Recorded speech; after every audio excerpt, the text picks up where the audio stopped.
뉴스킹 애청자들이 가장 사랑하는 코너죠. 수요일엔 토크킹. 오늘은 장장 커플 만나봅니다. 장윤선 정치전문기자, 장성철 공론센터 소장 두 분 나오셨습니다. 안녕하십니까? 안녕하십니까? 네, 안녕하세요. 두 분. 오랜만에 또 두 분만 모시고 하네요. 네. 네. 김재수 위원장 도나스 일이 어디 좀 갔어요? 있어서 일이 좀 있다고 얘기를 해서. 자, 두 분은 이렇게 자주 같이 방송을 하면 눈빛만 보면 아는 거죠. 서로. 무슨 말씀하실지도 네. 알고 무슨 생각하시는 줄도 알고. 맞습니까, 장 기자님도? 뭐 아니요, 전 잘 모를 때도 많아요. 네. 안 그래요? 왜요? 제가 네. 두 분 나오는 방송은 제가 다 코로나예요. 왜 저한테 거리두기 하세요? 보고 있는데 아마 두 분이 뭔가 예전에 그 무슨 고춘자 영감, 뭐. 그 영감, 그것처럼 장소팔 고춘자 막 이런 거. 커플처럼 아주 뭐 호흡이 너무 좋으시고 그렇습니다. 그래서 뭐 두 분 오늘 또 아주 그 커플 장장 커플 기대를 하는데 일단 네. 본격적이기 전에 네. 법정에서 안철수 의원 만나는 겁니까? 저 1억 원 민사소송을 제기하셨는데 아. 제가 이제 재판 과정 중에서 예. 제가 했던 거 소명을 할 거예요. 근데 재판에서 건강 문제를 제가 제기한 것은 네. 조금 제가 좀 성급하고 부적절하지 않았느냐 그런 생각을 좀 갖고 있어요. 어허. 그러니까 이게 솔직히 뭐 제가 가만히 있다가 재판 준비하는 거예요 지금. 박주민 변호사 건강 안 좋아요 그러면 기분 별로 안 좋잖아요. 좀 안 좋아요. 저는 뭐 괜찮은데 재판 과정에 하고 예. 제가 뭐 변호사를 선임할지 제가 국회에 있을 때 제가 뭐 답변서도 많이 써보고 진술서 많이 써보고 재판정에도 많이 나가봤거든요. 네. 그래서 제가 그냥 할지 모르겠는데 예. 제가 변호사 선임하게 되면 서정욱 변호사를 하려고 합니다. 아, 서정 변호사님. 네. 저랑 친구라서 예. 저랑 이제 약속한 게 있어요. 그래서 저 수수료만 받고 저 변호해주기로 해가지고 하려면 서정욱 변호사를 하겠다. 혹시 지금이라도 이렇게 대화할 생각은 없는 겁니까? 어제 뭐 이준석 대표랑 그저께 이렇게 말다툼하시는 거 보면 네. 되게 기분 나빠하시는 것 같아요. 그 네. 자리에 다른 기자들한테 장성철 말이야 막 뭐라고 또 하셨다고 하더라고요. 그 보도가 좀 어떻게 지금 식당에서 네. 안철수 의원도 있었고 이준석 전 대표 같이 이제 옆에서 오찬을 하고 있었는데 네. 그러니까 거기서 그날 설전이 벌어졌다면서요. 네, 그 여의도 국회 맞은편에 있는 예. 복국집이었는데요. 네. 그러니까 여의도가 되게 재밌는 데예요. 그래가지고 점심시간에 일을 겸한 식사 자리가 굉장히 많아요. 그럴 수밖에 없겠죠. 쓸데없이 너무 비싸요. 맛도 없고. 그래서 너무 심해요. 그래서 김영란법 이전에는 정말 이게 이렇게 비싸야 되나라는 하여튼 뭐 자기 돈으로 밥 먹자는 사람들이 예, 많았기 이건 때문에 그런 것 장윤선 같은데 기자님 개인적 의견이시고요. 아니, 전반적으로 그랬어요 네. 기자들이. 근데 여하튼 그 복국집에 제가 알기로는 세 팀이 있었다는 거예요. 아, 세 팀이? 예, 아유. 예, 아니 그러니까 그 전체 세 팀이 아니라 그 시간대에 중요한 그러니까 안철수 의원도 이제 기자들 4명하고 뭐 꿈이라고 우리들은 부르는데 예. 그렇게 먹고 있고 그 다음에 그 옆방에 이준석 대표도 또 기자들하고 먹고 있고 또 그 옆에는 또 서범수 의원이 또 기자들하고 먹고 있고 뭐 이랬다는 거예요. 예. 취재해 보니까 그렇더라고요. 그런데 이제 칸막이인데 방음이 안 다 돼가지고 들리군요. 옆방에서 하는 소리가 다 들리는데. 예.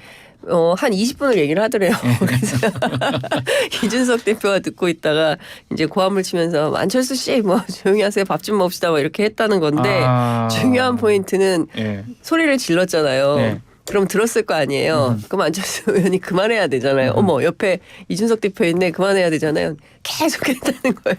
야, 들어라 그러면. 장 소장님 얘기도 그럼 거기서 했다는 겁니까? 예, 언론 보도에 의하면 아, 장성철이 막 나한테 건강 문제 제기하고 준석이랑 편 먹고 예. 뭐 그런 얘기를 그런 한것 얘기를 같아요. 했군요. 근데 저도 여의도에서 밥 많이 먹으면 네. 저도 이제 2013, 14, 15년도 잘 나갈 때 예.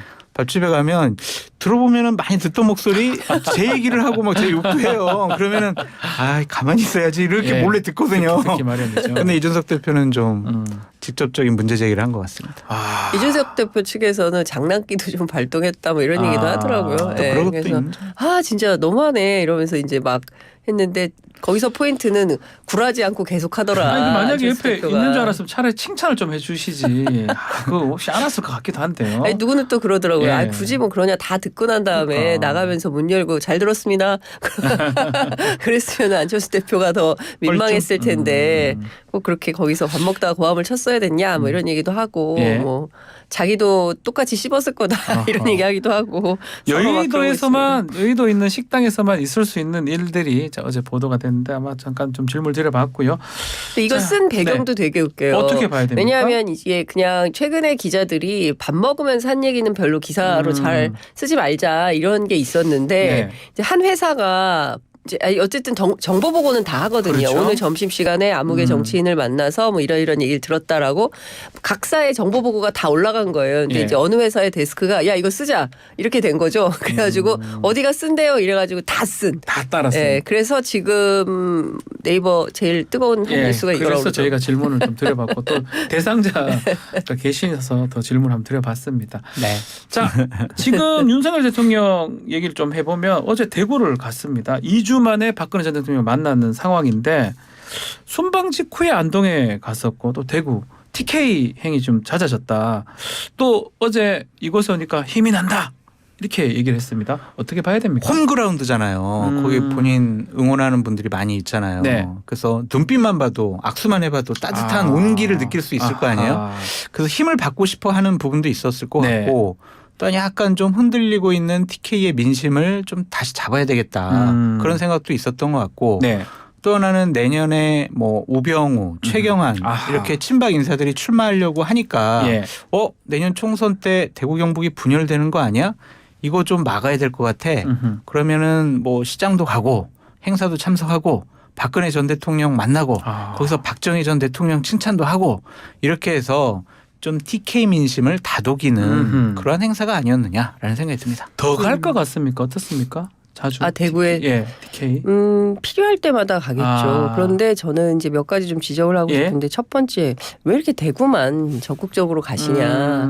그러니까 저는 물론 이제 어려우니까 지금 지지율도 답보 혹은 하락이고 그리고 TK 그다음에 PK 지역도 네. 상당히 상황이 안 좋고 거기에다가 뭡니까 저 무소속 친박 연대 뭐 혹은 또 만들어질 거기다가 여지가 그렇죠. 있죠. 거기다가 예. 또 이준석 신당 또 나오고 있죠. 네. 그러면 국민의힘 입장에서는 이제 보수의 균열은 자명한 상황이고 네. 거기다가 또 영남 중진들이 뭐 자꾸 이런 식으로 하면 우리 뭐 영남 피바다 무소속 피바다 만든다고 또 얘기를 하잖아요. 그러니까 사분오열 각인 거죠. 그러니까 이런 차원에서 뭔가 그게 아니다 달래야 된다라는 생각을 하는 거고 그런 차원에서 박근혜 전 대통령도 만난 거라고 보이는데 굉장히 극진하게 만났어요. 그런데 저는 이게 대구에서는 어떤 굉장히 우리 현직 대통령이 탄핵을 당했지만 네. 박근혜 전 대통령에 대해서 굉장히 좋은 마음이구나, 서로 친하구나, 우호 관계구나, 뭐 이런 생각을 하는 분들도 있겠지만 전체 대한민국을 놓고 봤을 때 이게 좋은 시그널인지 국정농단으로 탄핵된 분이잖아요. 그리고 이준석 대표 같은 경우에는 탄핵의 강을 건너야 된다, 보수가. 그런 얘기를 했는데 이게 다시 또 역행하는 구도가 되는 거고 이게 논리적으로 잘 안 맞는 상황인 것이고요. 지금 당장 내일 국회 본회의 앞두고 네. 필리버스터 예정해 놓고 있잖아요. 노란봉투법, 네. 방송법. 근데 중진들이 안 한다는 거예요. 다 잘리게 생겼는데 무슨 필리버스터냐. 네, 중진 한 명, 권성동 의원 하나만 예. 신청했고 나머지는 다 초재선인 건데. 필리버스터 미리 신청을 해야 됩니다. 네, 근데 예. 지금 이런 상황이면 60명 신청했는데 이런 상황이면 당 자체가 지금 제대로 돌아가지가 않는 거기 때문에 여러모로 굉장히 어려운 상황이다. 상황이다. 예. 또 하나 우리가 다뤄봐야 될 게 이 참모진의 내년 총선 출마 관련된 얘기입니다. 지금 강성규 시민사회 수석 네. 나온다고 하고 후임으로는 김정수 전 육군 맞아요. 사관학교장 네. 거론이 되고 있고요. 또 그리고 지금 정무수석의 한호섭 좀 국정상황실장 네. 임명한다는 얘기도 있고 지금 얘기들 좀 어떻게 봐야 됩니까? 김대기 비서실장, 네. 이관석 국정 홍보 기획수석 이 두 분은 그냥 그대로 있고 그대로 예. 뭐 바꾸지 않는다고 예. 하더라고요. 그분들이 이제 다시 비서실을 2기 비서실을 좀 추스려 가서 네. 내년 총선 국정에 좀 대비한다라는 얘기인데 여러 가지 설들이 있고 많은 뭐 정보들이 돌아다녀요. 근데 왜 이 사람을 대통령실 참모를 시켜? 이 사람이 과연 뭐 군인 출신인데 그렇죠. 육군 사관학교 근데 출신장입니다. 뭐 시민사회에서 할 수 있어? 이렇게 예. 뭐 비판할 수는 있지만 대통령실 참모는 그냥 대통령이 그냥 인정하고 편하게 뭐 같이 일할 수 있는 분을 선택하는 거 아니냐. 네. 이게 좀 장관들하고는 좀 다르잖아요. 그래서 뭐 비판할 게 없을 것 같아요. 그냥 본인 쓰고 싶다는데 어떻게 하겠어요. 근데 원래 정무수석 같은 경우는 뭐 어떻게 될지 모르겠지만 의원 출신들을 많이 하잖아요. 네. 한호섭 실장은 뭐 의원은 아닌 걸로 알고 있는데 그렇죠. 출신도 아니고. 예. 그러니까 지금 보면 일단 시민사회 수석으로 네. 김정 군인 출신인데 전 육군사관학교장 뭐 이분이 이제 안보실에서도 일하고 네. 뭐 했었는데 그러니까 이런 얘기를 하더라고요. 일단 김정수 전 육군사관학교장에 대한 평판은 그 나쁘지 않아요. 아. 제가 국방 쪽에 뭐 국회의원도 물어보고 예. 또 국방 출입 기자들한테도 물어봤는데 평판은 대체로 무난한 분이다. 평판은 무난하다. 예, 그런데 예. 중요한 거 왜 그러면 군 출신을 시민사회 수석에 안 쳤을까? 좀 뭔가 좀 이게 어색하긴 굉장히 합니다. 어색하다. 예. 근데 이런 건데 그래도 그 이제 중요한 NGO의 축이 일반 시민사회가 아니라 바르게 살기 뭐 운동협의회라든가 뭐 자유총연맹이라든가 아니면 뭐 그러니까 소위 얘기하는 과거에 군사독재 시절의 관변단체들 새마을 그렇죠. 새마을 운동이라든가 그러니까 김건희 여사도 주로 그런 분들을 만나고 다니는 거잖아요. 그러니까 큰 틀에서 보자면 이 사람들이 만나는 축이 과거의 관변단체고 그리고 이분들이 예전에는 관제데모에 동원도 많이 됐었잖아요. 네. 그러니까 그런 차원의 접근이기 때문에 군 출신 괜찮다. 어차피 NGO 안 만난다. 뭐 이런 아하. 차원이다. 그래서 윤석열 정부에서의 시민사회 수석은 기존에 우리가 알고 있던 시민사회의 어떤 수석하고 역할이 굉장히 달라서 다를 수 있다. 군 출신 오케이다 이렇게 보는 예. 것 같다. 뭐 이런 것 같고요. 정무수석 같은 경우에는 워낙 뉴라이트에 대한 이 이념에 대한 강조가 많기 때문에 네. 결과적으로는 이런 차원 아니냐라고 분석을 하고 있었어요. 강승규, 이진복, 또 지금 김은혜 홍보수석, 또 주진우 법률비서관 이런 분들 지금 총선에 출마를 네. 하겠죠. 뭐 대략 정해진 거라고 봐야 됩니까? 그렇죠. 주진우 예. 법률비서관 같은 예. 경우에는 부산 수영 쪽에 좀 나올 쪽에. 가능성이 예. 높고 김은혜 수석 같은 경우에는 여러 지역을 좀 살펴보는 것 같은데 최근에 들은 정보에 의하면 송파병 아 송파병이요? 네, 김근식 당협위원장이 있는 송파병에 본 출마하고 맞습니까? 싶다. 분당을 얘기도 있었지 않습니까? 아 분당. 그런데 안철수. 거기는 분당을은 박민식 보훈처장이 본부장, 거기, 본부 장관. 본부 장관이 예. 거기 나가는 게 거의 아. 확실시되고 본인도 의지가 강한 것 같아요. 예. 그래서 거기보다는 송파병이 가장 낫겠다고 생각해서 그럼 지금 그쪽에 얘기를 하고 다닌다 그래서 현역 의원이 있잖아요 거기. 남인순 민주당 의원인데 아 민주당이군요. 한판 예. 붙어보겠다라는 아, 것 하겠다. 같고 김근식 교수가 아 상당히 좀 긴장하는 것 같고 그래서 그렇게 당협위원장인데. 요새 막 그러는 거예요? 그건 모르겠습니다. 근데 하여튼 많이 이런 얘기들이 많이 나오시죠. 다니는데 네. 김은혜 수석이 어느 지역 출마할지는 최종적으로 내년 1월 달에 봐야 될 것 같아요. 대봐야 알 것 같아요. 근데 설들은 많아요. 지금 말했던 뭐 박민식 장관이라든지 한동훈 장관, 원희룡 장관, 뭐 권영세 장관, 추경호 장관이죠. 네. 권영세 장관 벌써 나왔고요. 이분들도 이제 총선에 출마를 하려면 그렇죠. 좀 조만간에 좀 네. 정리가 돼야 될 것 같기도 하고요. 그래서 제가 듣기로는 예. 그 1진, 2진, 3진 그다음에 1급지, 2급지, 3급지 그 얘기가 돌아요. 1진, 2진, 3진, 예. 1급지, 2급지, 3급지. 예, 그래서 1진을 네. 1급지에 보내 어디로 보내냐 예. 뭐 이걸 좀 지금 짜고 있다는 거고 예. 거의 키맨이 이제 이철규 총장 인재영입위원장이라는 네. 거잖아요. 그러니까 뭐 어찌됐든 지금 중요한 거는 인요한 혁신이가 뭐 영남 중진 험지 출마론 그다음에 뭐 윤핵관 친윤들에 대해서도 뭐 희생과 헌신 네. 결단해라. 그래서 뭐 쭉 나오고 있지만 그리고 난 다음에 이 자리에 이제 전부 이런 분들이 이제 포진이 되는 거죠. 기존에 있던 지역에 단수 공천 받는다거나 뭐 이렇게 가면 이게 혁신이냐. 그러니까 이것을 국민의힘의 영남 중진들이 알기 때문에 이렇게 반발을 하는 거예요. 무소속으로 피받아 만든다. 뭐 가만히 있지 않겠다라는 얘기가 결국 우리를 희생양으로 삼아서 아하. 친윤 정당, 윤석열 정당 만들려고 하는 거 아니야? 그럼 우리도 가만히 있을 수가 없지라는 얘기를 하는 겁니다. 어떻게 한동훈 장관 출마는 지금 얘기도 좀 이른가요? 지금까지 보면은 어제까지 들은 얘기에 예. 의하면 출마할 가능성이 또 높아졌다고 그러더라고요. 바로 예. 근데 가능성이 높아졌다가 낮아졌다가 매번 이렇게 바뀌어가지고 왔다 갔다 하는 것 같아요. 예. 잘 모르겠어요. 이것도 1월 달 가봐야 될 것 자, 같아요. 그렇다면 민주당 탄핵하고 연동되는 것 그러세요. 같아요. 질문 좀 드려보면 탄핵을 이제 내일이죠. 네, 의총을 주일날. 하고 본회의하죠. 네. 오늘 의총하고 내일 이제 네. 본회의하면 네. 탄핵을 올리겠다. 네. 뭐 일단은 이동관 방통위원장 얘기 나오고요. 네. 한동훈 장관 얘기 나오고 어떻게 전망하십니까? 한동훈 장관은 약간 좀 더 살펴보겠다라는 네. 게 민주당 입장인 것 같고 이동관 방통위원장에 대해서는 좀 의지가 강한 것 같아요. 아하. 그래서 한동훈 장관의 어떠한 처신에 대해서 조금 더 살펴보고 난 다음에 음흠. 정치적 합의가 있는 탄핵이 되지 않을까 저는 그렇게 생각을 하고 싶어요. 그냥 발을 좀 묶어두고 음흠. 어쨌든 이재명 당대표를 1년 6개월 동안 뭐 수사한다고 괴롭혔잖아요. 예. 구속시킨다고. 그러니까 그런 부분에 대한 보복 심리도 있는 것 같고 음흠. 또 근데 또 그거 가지고 탄핵하면 결국에는 이재명 이렇게 뭐 구속하려고 했는데 민주당에서 다수석을 갖고 힘자랑해가지고 한동훈 그 직무정지 시키려고 그러는 거 아니야? 그럼 또 역풍도 불 수 있으니까 그렇죠. 여러 가지 상황을 좀 지켜볼 것 같습니다. 장 기자님도 그거 질문 한번 같이 한번 제가 드려볼게요. 예, 제가 같이 뉴스킹을 위해서 예. 단독을 준비해왔습니다. 단독도 와. 좀 궁금한데 예, 예. 왜 한동훈 장관보다는 이동관 위원장 얘기도 더 많이 나오는지 탄핵 그것 같이 한번 얘기 좀 한동훈 주십시오. 장관이 계속 도발하고 있잖아요. 아. 계속 민주당 입장에서는 도발이죠. 하려면 해라. 예. 할 테면 해라. 어허. 뭐 탄핵 할 테면 해라. 뭐 받아주겠다. 뭐 이런 건데 예. 그걸 정치적으로 이용하거나 활용할 가능성이 높다고 보는 거예요. 아하. 민주당 입장에서는. 예. 그래서 제가 취재를 해봤더니 단독입니다. 예. 오늘 1시 반에 민주당 의총을 하는데 네. 뭐 여러 가지 국정조사 안도 3개가 올라올 거고요. 네. 그다음에 이제 탄핵도 올라올 텐데 여지를 두지는 않고 있는데 전반적인 기류는 한동훈 너는 아니야. 그리고 이동관 플러스 알파. 알파가 있을 예. 수 있나요 지금? 알파라고 얘기해서 그럼 도대체 이동관 플러스 알파는 누구냐?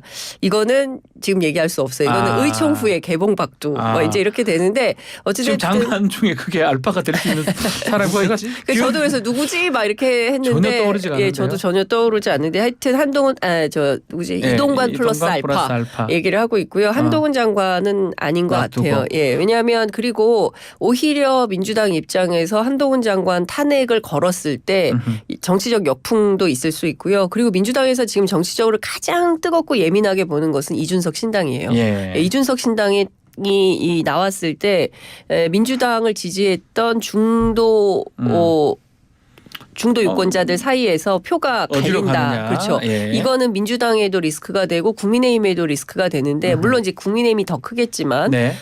그래도 민주당도 흔들린다. 중도 아하. 표심이. 그래서 상당히 경계해야 된다라는 얘기를 하고 있어서 여기다가 한동훈까지 얻는다. 이거는 정치적으로 올바른 선택이 아니다라고 보는 것 같습니다. 한동훈은 빠진다고 봐야 되겠네요. 지금 말씀대로라면 이동관 방통위원장이 들어갈 가능성이 있다 말씀하셨는데 지금 근데 이동관 그 방통위원장 같은 경우에는 여러모로 탄핵 이슈가 좀 되는 것 같아요. 네.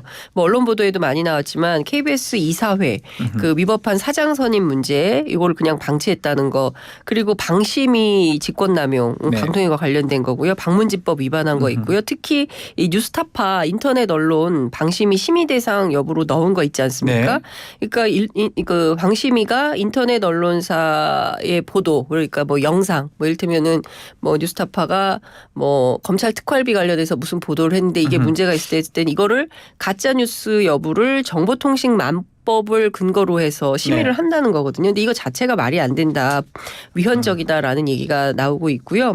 그런 측면에서 지금 막 쭉 줄줄이 하시는 거는 좀 그런 것 같아요. 아니 근데 여튼 이런 네, 쟁점들이 알겠습니다. 있어서 이렇게 소개를 좀 드리는 건데 이런 쟁점들이 있기 때문에 탄핵으로 가야 갈 수도 된다라는 있다. 주장을 네. 하는 겁니다. 아니, 알겠습니다. 그러니까 그게 민주당의 일방적인 주장들인데 지금 그거를 얘기하시면 다른 뒤에 조국 얘기해야 알겠습니다. 되는데 못 하잖아요, 장 기자님. 바로 이제 하여튼 그 그렇다. 가장 관심이 간다는 게 신당 얘기니까 그 얘기를 해야 될 것 같습니다. 시간이 다 됐네요. 예, 우리 신당 관련해서 조홍천 의원도 지금 할 수 있다 얘기도 나오고요. 이상민 의원은 본인이 밝혔습니다. 비명계 인사들도 가는 겁니까 많이? 장 소장님? 그러니까 이게 지금 이준석 대표가 여러분들을 만나고 있는데 네. 또 이준석 대표와 뭐 함께 이것을 좀 도모하고 있는 분들도 네. 민주당 인사들을 좀 많이 만나고 설득도 하고 얘기도 하고 그러는 과정 중인 것 같아요. 그렇죠. 그래서 누군가 뭐 이상민, 조홍천 이렇게 특정해가지고 이 사람들 올까 말까 이렇게 얘기하는 건 좀 적절하지 않은 것 같고요. 네. 어쨌든 12월 달에 돼서 이준석 대표가 창당을 하게 될 때 그 뜻과 원칙에 명분에 동감하는 분들이면 뭐 여야 가리지 않고 참여할 수 있지 않을까라는 좀 생각이 듭니다. 지금 만약 비명계 누구라고 이름이 찍혀지면 네. 엄청나게 곤혹스럽고 곤란할 거예요. 그렇기 때문에 이준석과 함께하는 분들 만났다는 것 자체를 부인하고 있는 것으로 좀 보여지고 그러한 부분들은 뭐 만났다고 나 함께 할게 도장 찍는 건 아니잖아요. 그렇죠. 예. 그러니까 이 부분들은 그냥 쭉 한두 달 동안 상황을 지켜보는 게 좋을 것 같아요. 두 분 이준석 대표하고 친하단 말씀 대신에 방송을 자주 최근에 네. 하시는 걸 네. 저희가 보고 있는데 어떻습니까? 이게 그 물어볼게요. 몇 %입니까? 신당 창당 확률? 이제 50%에다 그럼- 플러스 뭐 하루에 한 1%씩 올라간다고 하니까 이제 51%, 창당적으로 51% 이렇게 예, 그렇게 뭐 오늘 벌써 53% 되는 날인 거잖아요. 예. 그래서 저는 뭐 창당적으로 가는 거라고 보는데 그리고 저는 여기에서 중요한 거는 이준석 대표의 진정성인 네. 것 같아요. 그리고 굳이 보수라는 정당 꼭 보수를 해야 되겠다라는 생각보다 정상적인 사람들하고 이제는 정치를 하고 싶다고 얘기를 네. 하더라고요. 그러니까 그 이제 자기가 말하면 말에 대한 책임 그리고 어떤 가치관에 따라서 입법 활동을 하고 뭐 정치 행위의 정당성 같은 게 있어야 되고 상식적으로 납득이 가능한 뭐 이런 정도의 수준인 거고 보폭을 굉장히 넓게 정의당부터 뭐 민주당, 국민의힘 뭐 전반적으로 그다음에 네. 원외 인사들 과거에 뭐 문재인 정부에 참여했던 인사들 굉장히 폭넓게 만나서 얘기를 듣고 있는 것 네. 같고요. 그리고 이제 민주당 비명계 같은 경우에는 이런 것 같아요. 공천에서 공천이 보장이 되면 민주당으로 가는 거고 만약에 그게 아니고 내가 공천에서 불이익이 있을 것 같다. 그러면 이준석 대표한테 이제 문을 갈 두드릴 수도 가능성이 있고. 있고 지금은 뭐 쭉 만나는 것 같고요. 근데 중요한 포인트는 만약에 공천에서 탈락해서 그리로 간다고 한다면 네. 그분들의 명분이나 정당성이 있을까라는 아하. 생각이 듭니다. 그러니까 공천은 내년 아마 2월 달에 확정이 될 거예요. 그래서 아마 이준석 신당은 12월 27일 특정한 날짜가 좀 날짜를 정해져 이제 있고 우리 이제 27로 네. 예. 보면 될 것 같아요. 예. 맞는 것 같아요. 예. 그렇다면은 공천 여부와는 관계없이 이준석 대표가 생각하고 있는 가치관과 명분, 철학에 동조하면 함께 할 수 있겠죠. 봐야 돼요, 이거는. 이제 봐야 되겠는데 자 12월까지 뭔가 변화가 있으면 바뀔 수도 있다는 취지의 얘기를 하셨잖아요. 이준석 바뀔 수 대표가. 있다. 네. 12월까지 기다려 보겠다. 27일이든 그거는 이제 그 전 얘기고 예, 이번 주부터는 이제는 그것도 아닙니까? 그냥 완전히 선을 넘은 것 같아요. 윤여원 위원장도 지금 많은 만남도 하고 특히 어제 김종인 비대위원장 만났고요. 네. 오늘은 또 홍준표 시장도 만나온다 하는데 인유한식 뭔가 바뀌는 정치, 거 아닙니까? 그러니까 근데 국민의힘 내부에서도 인유한식 정치, 관종 뭐 이런 얘기가 나와요. 그러니까 뭐 또 한 측면에서는 이렇게까지 노력을 하고 있다. 네. 그런데 이준석 대표가 오히려 이렇게 나를 박대하고 뭐 만나주지도 않고 뭐 이런 거 아니냐 일종의 이제 뭐 싸가지론 뭐 이런 거를 계속 만드는 거기 그게 더 불쾌하다는 거고 이준석 전 대표 같은 경우에는 이제 인유하는 인유한식대로 정치를 하고 있는 거고 또 이준석 전 대표는 이준석 전 대표의 나름의 정치를 하는 것 같아요. 네, 윤여원 위원장의 지금 하는 뭐 행보들 사람들 많이 만나고 있잖아요. 김종인 위원장도 만나고 어떻게 봐야 됩니까? 장윤성 회장님 말씀 딱 맞는 것 그대로입니까? 같아요. 인유한식 스타일. 아하. 그리고 본인 막 여러분들 만나가지고 예. 언론 보도 나오고 그 본인 메시지가 뭐 다른 사람들에게 영향 끼치고 이런 것들 좋아하는 것 같아요. 그러니까 정치에 탁월한 DNA가 있는 것 같다. 쇼맨십이 상당하다라는 얘기도 나와요. 이 결단을 해달라고 김기현 대표라든지 장재원, 권성도 얘기했는데 아직까지 답은 없는 것 같습니다. 근데 김기현 대표는 네. 결심은 하고 있는 것 같아요. 결심은 굳혔고 수도권 쪽으로 언제 어나운싱을 할 거냐. 예. 영어 썼군요. 죄송합니다. 영어 쓰면 안 됩니다. 네, 언제 발표할 거냐 그것만 남은 것 같아요. 그래서 빠르면 이번 주 안에 할 가능성도 있어 보인다 네. 이런 생각이고 장재원 의원 같은 경우엔 버티기 작전에 들어갔는데 아하. 결국에는 버티지 못할 것 같다. 불출마나 아니면 수도권 험지 출마인데 수도권 험지 출마보다는 네. 장재원 의원 같은 경우에는 불출마 가능성이 좀 높지 않느냐 이렇게 전망해 봅니다. 아니 밭글 형태로 어제 쭉 돌았던 기자들 사이에네요. 네. ABCD 국회의원 ABCD 이제 윤핵관인데요. 그 중에 이제 한 분은 생각해 보겠다고 했다는 거예요. 네. 그래서 이제 어떤 결단을 할지 그리고 한 사람 아예 말을 안 했다 뭐 이런 얘기도 돌고 있는데 중요한 포인트는 밀려서 나가는 거. 그러니까 인유한 혁신이가 떠밀어가지고 어쩔 수 없이 쫓겨나는 방식으로의 불출마 또는 험지 출마로 가는 그림은 안 만들겠다라는 생각인 것 같아요. 뭐 다 그렇겠죠. 네, 예. 그동안 내가 이 당에서 해온 역사가 있는데 마치 무슨 뭘 누려가지고 쫓겨나는 것처럼 만드는 이건 안 하겠다. 네. 그래서 한다 하더라도 인유한 혁신이가 끝나는 크리스마스 즈음에서 뭐 이러저러한 결단들이 우르르 나올 것 같습니다. 근데 예. 당대표나 윤핵관들의 숙명 같은 거예요. 아하. 어떠한 총선의 희생 아니면은 험지 출마 이런 거 요구받는 건 어쩔 수 없는 거고 장제원 의원 같은 경우는 11월 11일 날 토요일인 것 같은데 네. 본인이 아주 큰 행사가 있어요. 11월 11일 이번 주 토요일이네요. 여원 산악회라고 본인 예. 산악회가 예. 함양에서 버스 90대 동원해가지고 아유. 14주년 기념식을 해요. 아유. 거기에서 이제 본인 지역구에 계신 분들이거든요, 예. 주로. 예. 거기서 또 어떤 메시지가 나올지 지켜보시면 한번 좋을 것 봐야 같습니다. 될 거 40대. 어우, 엄청나네요. 작년에는 90대. 10대. 작년에 한 60대 정도였는데 60대. 올해는 60대. 90대. 90대요? 네, 버스 90대. 몇 명이야? 엄청나 40. 수백 명이 네. 지금. 대선 출마해야 될 것 같아요. 알겠습니다. 자, 민주당의 뭐 또 새로운 얘기는 조국 전 장관 출마 조국 신당 얘기거든요. 네. 이거 뭐 질문 안 드릴 수도 없고 네. 분위기가 어떻습니까? 장 기자님 오늘 좀 취재된 바가 분위기가 좀 있을까요? 달라요. 그러니까 아. 일단 첫 번째 전제는 네. 조국 전 장관은 뭐 가타부타 말이 없다. 그러니까 확인을 안 해주시고 있고요. 아하. 예, 그리고 지금으로서는 뭐 드릴 말씀이 없습니다. 하여튼 이런 정도인데 네. 민주당 안에서는 설왕설래가 상당합니다. 그러니까 소위 그 이재명 대표하고 가까운 핵심 관계자들은 아니 무슨 신당이냐. 그리고 곧 재판도 아직 안 끝났고 이런데 지금 그게 맞냐 이제 이렇게 얘기하는 분들이 있고요.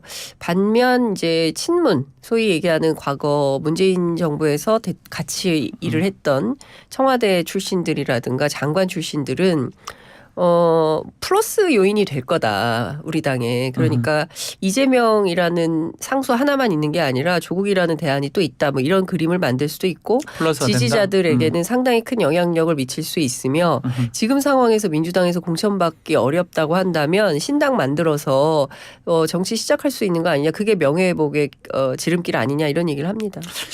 네, 장 소장님. 그 몇 가지 정말 비판할 포인트가 많은데 네. 비법률적인 명예회복길이라고 하잖아요. 그렇게 말씀하셨어요. 비법률적인 부분에 대한 사전적인 의미가 뭐냐면 사회 질서를 유지하기 위해 국가가 규범을 만들어 놓은 것을 어기겠다라는 것이 사전적인 의미거든요. 네. 법률학자가 이런 얘기를 한다는 것 자체가 상당히 좀 부적절해 보이고 네. 지금 뭐 부인은 뭐 지금 뭐 나왔긴 했지만 네. 대법원에서 확정 판결 받았고 자녀분은 저 입시 비리 다 인정합니다라고 했잖아요. 그런데 본인은 반성하지 않고 이렇게 명예를 회복하겠다. 조국 전 장관이 갖고 있는 명예는 무엇인지 그걸 위선을 명예라고 생각하는 것인지 거짓말했던 것을 명예라고 생각하는 것인지 그런 착각을 국민들에게 선택받겠다. 이거조차 대한민국 국민으로서 일반 국민으로서 과연 자격이 있는 것이냐 저는 비판을 하고 싶고요. 예. 저는 조국 전 장관은 내년에 총선에 출마할 생각하지 말고 반성하시라. 그것만이 국민에게 상처 준 부분에 대한 회개가 아니냐 그렇게 생각을 합니다. 자, 이제 뭐 그렇게 이제 우리 장 소장님 말씀하셨지만 만약에 이제 이준석 신당이라든지 조국 신당이라든지 이 당들이 신당들이 현실화되면 내년 총선은 어떻게 되는 겁니까? 아, 상상하기 어렵습니다. 뭐 취재할 거리가 많아지겠죠. 당이 많아지면 더 예. 힘들어지겠죠. 근데 저는 만약에 그렇게 해서 네. 이런 거죠. 지금 선거제도로 하면은 이제 비례위성 정당을 막 만들 수 있게 되는 건데 그렇죠. 그런 다음에 합치잖아요. 두 나중에 합쳐버리죠. 예, 합쳐서 예. 들어가잖아요. 근데 여기에서 합쳐서 들어가는 건 의미가 없고 바깥에서 버티면서 실제로 제3지대를 형성하고 뭐 처음에는 미약하다 할지라도 교섭단체를 만드는 수준으로 진화하고 그리고 그것이 새로운 흐름 뭐 어떤 제3의 질서를 만든다고 한다면 그 자체로 대한민국 정치에서 큰 의미가 있는 새로운 역사를 만드는 거라고 생각을 합니다. 근데 그동안 그거를 힘들어도 버티지 못했어요. 정의당도 그렇고 바른정당도 그렇고 저는 이 뿌리 내릴 수 있냐 없냐. 그래서 저는 이준석 신당이 어떻게 될 거냐가 굉장히 중요하다고 보고 주목해야 된다. 이준석 신당이 만약에 성공을 해서 보수의 흐름을 바꾼다. 보수의 기류를 완벽하게 바꾼다라고 하면 이거는 혁명적 의미가 있다고 봅니다. 혁명적 의미가 조국 전 장관 있다. 비판을 하나만 더 해보면 예. 또 왜 하지만 그만하세요. 아니, 하나만 짧게 해주시면 좋을 것 같습니다. 국회의원이 되면은요 네. 국민 앞에 손을 들고 선서합니다. 나는 양심에 따라 조국 전 장관 스스로 생각을 해보십시오. 양심 있는 사람인지. 자, 그러면 뭐 마지막으로 아직 선거법이 아직 정확하게 되진 않았지만 현행 법대로 간다면 그 우리 지금 신당들 위성정당이 만약에 위성정당이 없어지고 현행 법대로 간다. 네. 위성정 안 되고 뭐 이탄희 의원이 좀 전에 인터뷰했는데 위성장 방지법 발의도 했다고 하니까 그게 통과될지는 뭐 좀 의문이지만 그렇게 되면 어떻게 되는 그러니까 겁니까? 연동형이냐 병립형이냐에 예. 따라서 뭐 의석수가 어떻게 될 거냐 그건 복잡하니까 네. 자세히 설명드리긴 그렇고 신당이 어느 정도 어쨌든 받을 신당은 것이냐. 예. 뭐 만들어질 거고요. 네. 정당 투표를 통해서 저렇게 상식적이고 합리적인 사람들이 내년에 본회의장에 앉아 있었으면 좋겠네라고 아하. 생각하는 분들이 어쨌든 정당 투표를 통해서 비례대표로 좀 의미 있는 의석수를 만들어 주시지 않을까 그런 그렇게 생각이 해서? 듭니다. 뭐 위성정당 만들어지든 안 만들어지든 예. 그냥 뭐 각 당에서 비례대표를 추천하든 말든 그러한 흐름과 움직임은 좀 있어 보여요. 장 기자님도 중요한 거는 예. 저는 가치, 음흠. 그다음에 정책 내용, 네. 그리고 그 당이 지향하는 바가 뭔지, 그리고 거기에 걸맞는 사람들이 연단에 서는지, 전 그걸 보고 국민들이 평가할 거라고 생각해요. 사람이 어떤 사람인지. 그리고 이준석 대표 혼자만 있고 나머지는 별 볼 일 없다. 그 옛날에 그나물의 그 밥이네 이러면 안 찍어주죠. 네. 그런데 정말 새로운 사람들이 새로운 정치를 선언하고 젊은 사람들이 나선다. 근데 지금 제일 큰 문제가 뭐냐면 우리 사회에서 저는 어떤 차별과 편견, 혐오 이런 것 같아요. 네. 그래서 그런 거를 넘어서서 새로운 정치를 한다면 좋을 것 같은데 지켜보겠습니다. 알겠습니다. 자, 오늘 토크킹 두 분 장장 커플로 마무리를 하겠습니다. 장성윤 소장님, 장윤선 기자님 두 분 감사합니다. 네, 감사합니다. 감사합니다.